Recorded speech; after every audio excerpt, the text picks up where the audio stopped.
You're listening to the Geek Watch Podcast, Episode 39, Geek Movie News, plus the Sunday Night War.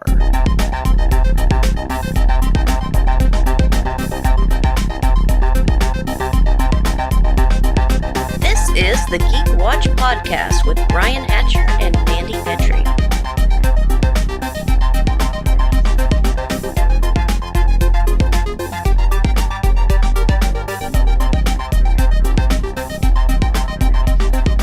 Greetings, Geek Watchers, and welcome to episode 39 of the Geek Watch Podcast. I'm Brian Hatcher, and with me, as always, Geek Watch's own resident geek goddess, Mandy Petrie. Congratulations on 39 episodes. Did you ever think that we would get here? I always hoped. But we had plenty to talk about today, and I think we can start out with some Star Wars news that you sent to me. Mm-hmm. They've just announced some new casting. They mentioned Kerry Russell. They mentioned Dominic Monaghan, who's the Fat Hobbit guys. And he was also in Lost.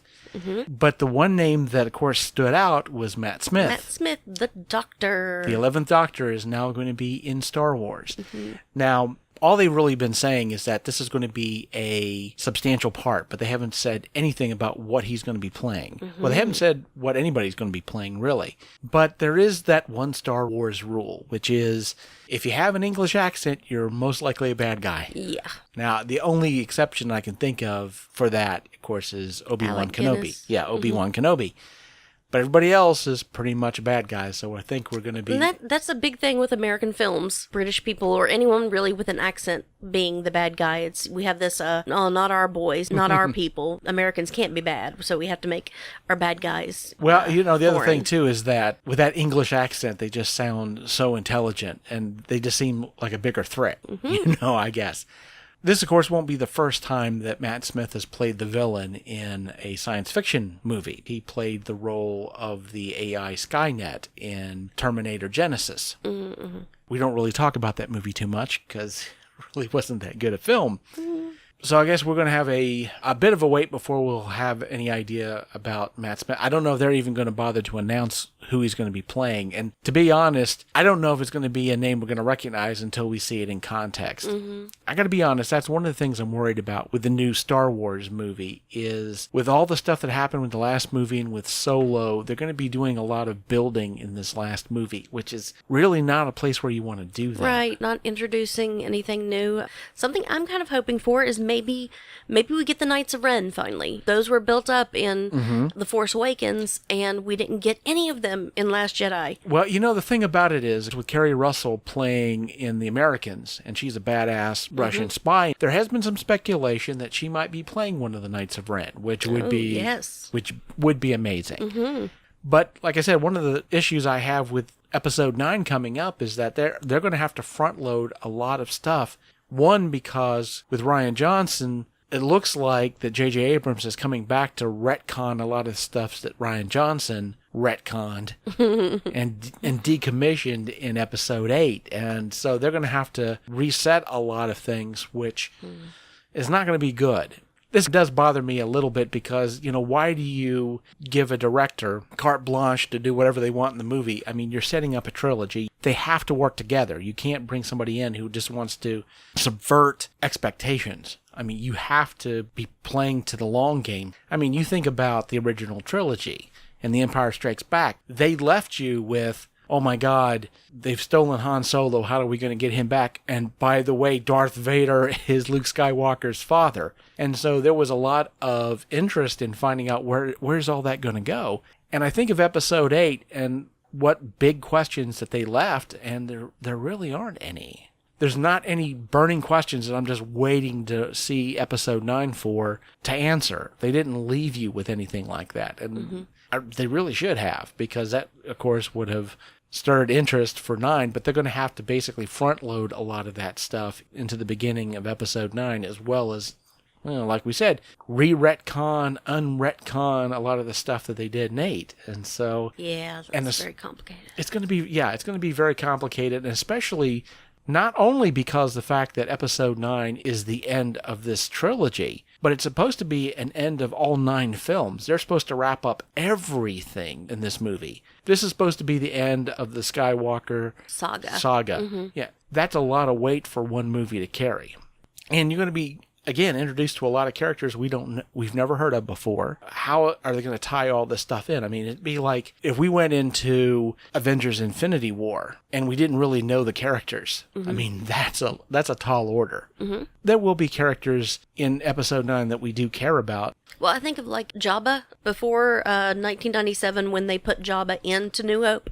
Okay, we had heard about Jabba the Hutt and that Han Solo owed him money, and then we don't get to see him, and then we finally get to see him in the third movie. So someone that we had heard about but never got to see, I would understand. That's a resolution, that you'd be excited about, but I don't remember them mentioning anyone besides the Knights of Ren in my recollection. Right. The other thing, too, is that the big three of Star Wars, you've got Han Solo, you've got General Leia Organa, and you've got Luke Skywalker. And, of course, you killed Han Solo in episode 7. You've killed Luke Skywalker in 8. Spoiler alert. Yeah. Well, by now you should know. And then in 9, not only do I figure they're going to kill off General Leia, but, I mean, Carrie Fisher's already passed away. And so they're going to have to figure out how to do that in a meaningful way with footage that they shot for 8, because that's all they have. Posthumous footage. Yeah. They're going to have to take that and in some way make a meaningful exit for General Leia, which they really need to.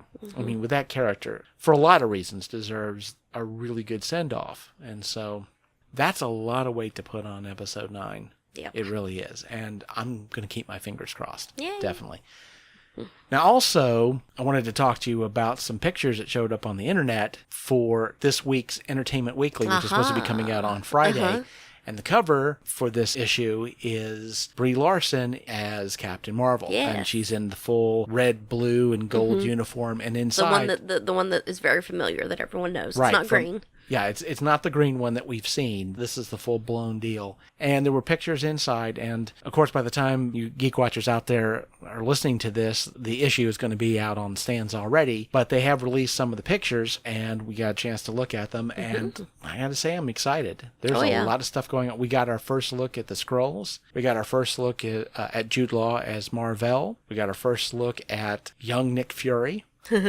So what's going to be interesting, and from what I understand, what I've seen so far, is that we're not going to get an origin story for Captain Marvel even with this. When the movie starts, she's already gained her powers. I'm fine with that. Yeah, I'm fine with that too. That's one thing that can be problematic with a superhero movie, especially when it's the first one in a series, is that you get that moment where you've got to go through the origin story, and that can kind of drag things down a little bit. I mean, they certainly didn't do that with Spider-Man Homecoming. We don't see Uncle Ben. We don't see him being bit by a spider, none of that. I think that's going to be an interesting play.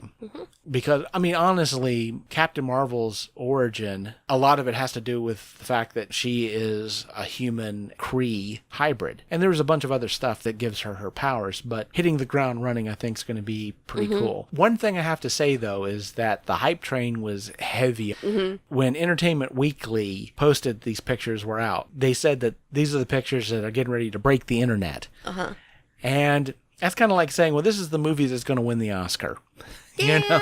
People are definitely excited about the picture. Now, whether they broke the internet, I'm not sure about that. No, I think if that went to the weekly goal, I think that would be Nike got that. So, but that was a whole different thing, So, right. But I'm really excited about the movie and looking at the pictures and everything. As I guess the mundane, not the hardcore comic book fan that other people are, me being mundane. My knowledge of Carol Danvers, Captain Marvel, was through Rogue's origin story. She took Captain Marvel's powers, and then Captain Marvel ended up in a coma. Right. So, been wondering, is that where Carol Danvers is going to end up at the end? Is that where she's been all these years before Infinity War? Well, I wouldn't think so, because obviously they can't bring Rogue into this because she's an X-Men, and by the time this was all shot, the deal with Fox hadn't gone through, and so I don't think they would necessarily muddy the waters with all of that. That's the thing Marvel has been doing in their movies, is they've not been that slavish to what's happened in the comics. They've taken from the comics, but they haven't done just a one-to-one transfer of what's happened in the comics and brought them to the movie. Civil War is the best example of that. I mean, what happened in Civil War in the comics and what happened in the movie, two different things. I mean, we don't end Civil War with Captain America being shot and killed, which is what happened in the comics. And so I think the whole deal with Rogue, I don't think it's going to be an issue. They're not going to muddy the waters. And even if they knew that they were going to have the rights to the X-Men, I don't think they would have gone down that road just because, again, like I say, it muddies the waters for everything. And I think they want to make this a little more streamlined, especially because they're not going into the origin story, which for Captain Marvel, there's a lot of stuff going on. She has actually more than one origin story because she has different sets of powers. She has more power boosts than Goku does in Dragon Ball Z. You know, she's this powerful, then suddenly, because of something else, she gains a new set of powers. Right. Which of these abilities come out in the movie, I'm not sure. She could definitely be the Superman of the Marvel Cinematic Universe. I mean, she's just that powerful. So seeing how they develop this in the movie is going to be pretty cool, definitely. So, yep. I'm excited. Oh, I'm definitely excited.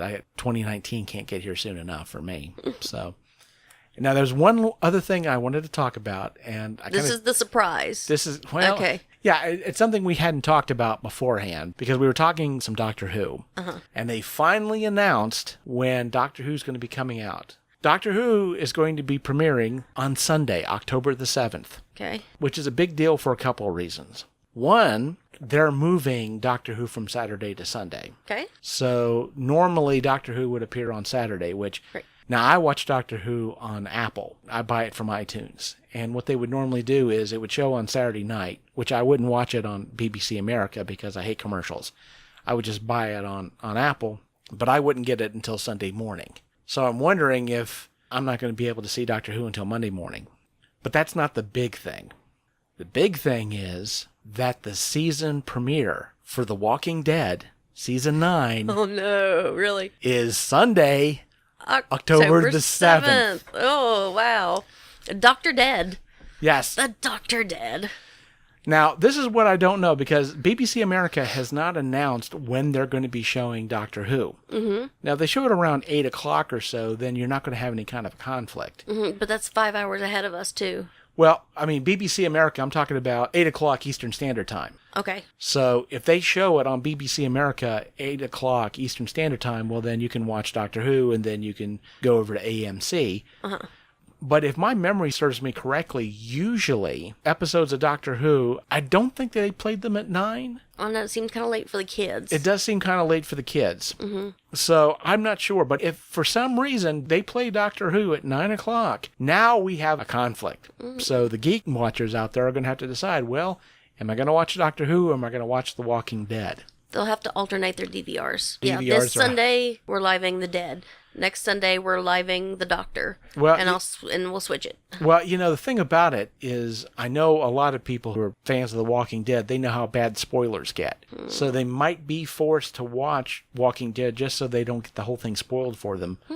But at the same time, Doctor Who's bad for spoilers as well. And especially with the fact that the BBC have been pretty much playing their cards close to their chest. They haven't been saying anything. I mean, the only thing that we really know about this new season of Doctor Who is, well, the premiere episode is going to be called The Woman Who Fell to Earth, which, if you're a big fan of David Bowie, which you are, of course, he starred in the movie The Man Who Fell to Earth.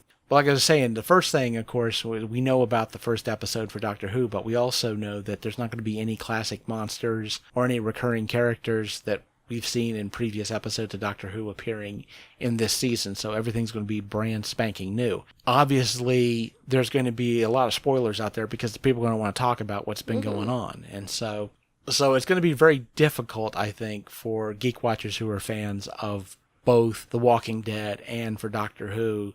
If, for some reason, BBC America decides to air the new episodes of Doctor Who at 9 o'clock, it's going to be really rough. You know, we made the jokes that that we were talking about, you know, when the new series of Doctor Who comes out, we were going to do What the Who. Now we're going to have to do Dr. Dead. You know, we were going to, you know, we did What the Dead. You know, we were talking about doing What the Who. I guess this is going to be just What the F. You know, we're just going to have to do them both at the same time. And we'll be doing it concurrently because... Walking Who or Dr. Dead? We'll figure it out. We shall. We will definitely figure all that out. But... you know, tune in and I'm sure we'll have a lot to talk about as far as Doctor Who and The Walking Dead. There's big changes coming, obviously, in both shows. And they're both, in a sense, doing a major reset of both of these shows. And so there'll certainly be a lot for us to talk about when that happens. And so tune in, folks. And so with that, we come to the end of episode 39 of the Geek Watch podcast. Thank you for tuning in, and tune in next week for the latest in geek news and views with the Geek Watch podcast. For Mandy Petrie, this is Brian Hatcher, reminding all the Geek Watchers out there, we're all geeky about something. Be proud of yours. See you next time. Thank you for listening to the Geek Watch podcast. If you enjoyed this program, don't forget to like and subscribe on your preferred platform and share this podcast on your social media.